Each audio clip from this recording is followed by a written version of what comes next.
Avec 1,2 million d'exemplaires vendus à travers le monde, le Captur est un des derniers gros succès de Renault. Il nous revient aujourd'hui dans une deuxième génération, particulièrement attendue. Il faut dire qu'en 2013, il y a 6 ans donc, lors de son lancement, il n'avait qu'un seul concurrent principal. Ils sont désormais une vingtaine sur ce segment du petit SUV qui plaît beaucoup au public. Renault a donc souhaité affirmer le style du Captur. Il est plus imposant, 10 cm plus long, et il est également un peu plus large et un peu plus haut. Côté style, les changements sont aussi importants. On retrouve notamment un capot nervuré sur la face avant et une nouvelle signature lumineuse en C qu'on retrouve sur les autres modèles récents de la gamme. De profil, il y a une modification aussi intéressante à noter, c'est cette petite barre chromée qui va venir se placer au niveau du pavillon entre le toit et la carrosserie. En fait, c'est une manière pour Renault d'affirmer aussi une autre caractéristique du Captur, c'est-à-dire la forte personnalisation qu'on peut avoir, et beaucoup de clients sur la première génération ont choisi notamment un toit avec une couleur différente de celle de la carrosserie. Mais le principal changement côté style, il est à l'arrière, on va voir tout de suite à quoi ça ressemble.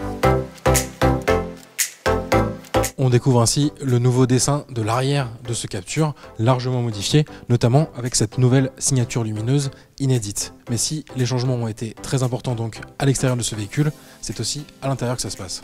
À bord de ce nouveau Captur, le changement est donc flagrant. On retrouve en fait l'intérieur assez proche de celui de la nouvelle Clio, donc notamment avec la tablette tactile 9,3 pouces en position verticale au centre, ces petites touches piano juste en dessous pour avoir des raccourcis et les petits boutons de ventilation juste en dessous.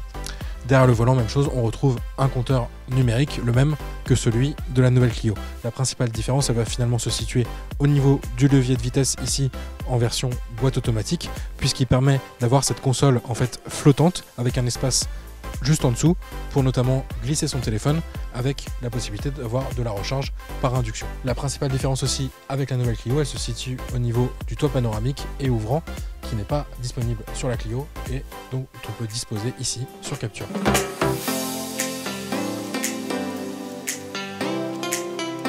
À l'arrière de ce nouveau Captur, on dispose aussi de plus d'espace et de la ventilation et de 2 petits ports USB. Un point important dans un véhicule qui se veut aussi familial et donc où les places arrière ont une importance non négligeable.